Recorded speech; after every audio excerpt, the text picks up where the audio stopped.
Yamaha has been pushing the boundaries of technological innovation and engineering excellence in the motorsport world for decades.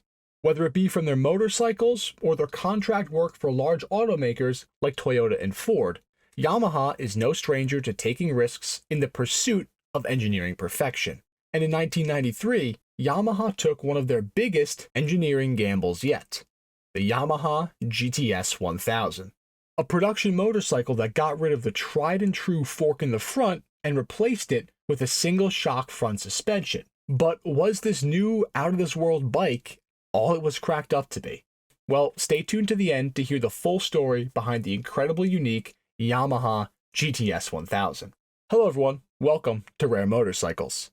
This is the channel where we dive into the past and explore some of the world's most iconic and rare motorcycles. If you want to see more short-form documentaries on bikes like the Yamaha GTS 1000 or others like the Benelli Say, then make sure to hit that subscribe button as we are dropping new videos nearly every week. But now, let's get into the history of Yamaha's most daring motorcycle yet, the Yamaha GTS 1000. See, pretty much every motorcycle utilizes the same core design for its front suspension, which is a fork. A single axle that the wheel spins on is connected on both ends to two prongs, which themselves are also connected. This has been a tried and true design for decades upon decades, but it is not without limitations. Front forks can suffer from flex under extreme load because the suspension and the steering are essentially one piece. James Parker, an engineer in the 80s, thought that reworking the suspension in the front of a motorcycle to a swing arm design that eliminated the forks would improve the handling of a bike and also lower its center of gravity. His goal was to essentially separate the steering and suspension into two separate systems that worked together. The new front suspension design would have a shock absorber as well as upper and lower suspension arms that were mounted to a large upright via ball joints so they had the innate ability to move. This front suspension design that he came up with is much more similar to that you would see in a car than what you would see in a motorcycle.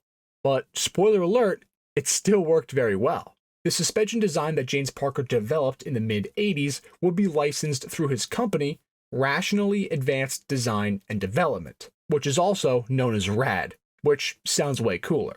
And funny enough, Yamaha took notice of what James Parker was doing. Now, it would take them some time to get a project where they could utilize this suspension, but in the early 90s, that project came.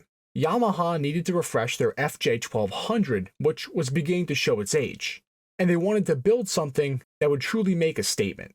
The team at Yamaha became enthralled with Parker's unique front suspension design, and they could now finally put it to their test on their new bike. They cut a deal with Parker to use his patent and to create their own version of this RADD front suspension system. This new Yamaha motorcycle, penned as the GTS 1000, would be the motorcycle of the future from Yamaha with their use of Parker's RADD suspension setup at front as the main selling feature of that bike. The new GTS 1000 would also introduce a unique new frame design from Yamaha to hold everything together, which would be called the Omega chassis.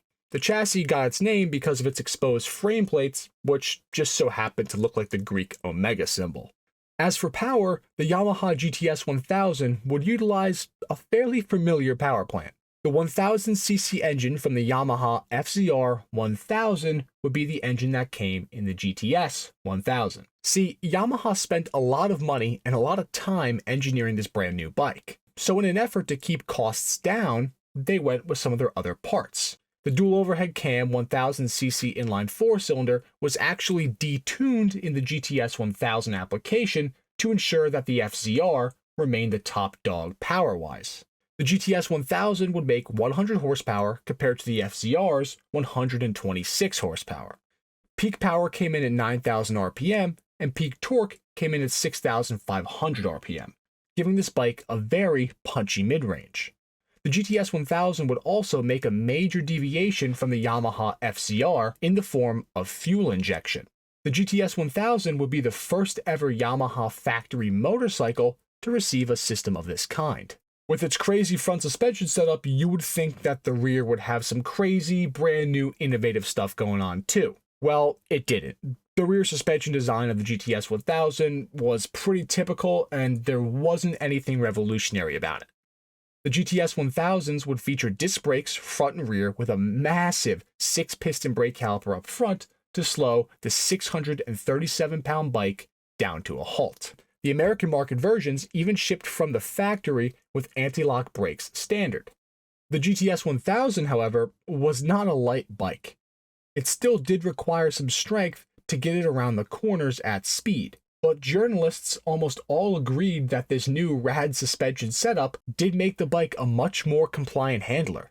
For all intents and purposes, the Yamaha GTS 1000 had all the promise of the ultimate sport touring motorcycle. So what happened? Well, sadly, the problems that caused the GTS 1000 to fade out of the Yamaha lineup in 1998, just 5 short years after it was introduced, are similar to that of many machines that are just a bit too ahead of their time. The GTS 1000 was a trailblazing bike for Yamaha and RADD. The problem is, with great innovation and a lack of economies of scale, the GTS 1000 was going to be expensive. $13,000 US expensive in 1993. And that price ballooned further as the years went on. When compared to the Kawasaki ZX-11, which was another very fast bike that could be purchased for $8,000, or to the variety of other high-performance motorcycles and sport touring bikes that could be purchased for thousands of dollars less than the GTS 1000, it became clear why so few of them sold. Yes, the GTS 1000 undeniably did have a much better front suspension design than all the rest of the motorcycles, and it was a good bike. But was it $5,000 more than a ZX-11 good? The general public seemed to think not. Allegedly, less than 500 Yamaha GTS 1000s were sold in the US for its first production year. And by 1994, market performance in the US was so bad that Yamaha pulled the plug on selling it stateside and only sold it in other countries. Still, however, without serious commercial success. By 1998, the GTS 1000 was done for, and so was Yamaha's use of the RADD front-end design, which is a shame. If Yamaha had stuck with the RADD design longer and made more motorcycles with it, then they might have been able to bring the prices of these RADD-equipped bikes down and make them just a bit more expensive than a traditional bike. In that case, I think many people would have lined up around the block to purchase the RADD-equipped bikes then.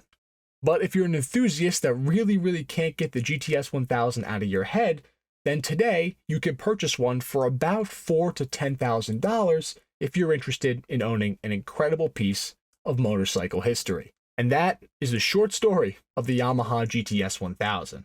If you enjoyed this video, we would greatly appreciate it if you could drop a like and also share this video with other enthusiasts.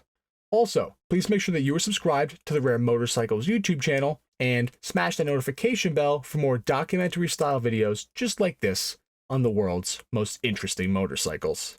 Until next time, enthusiasts.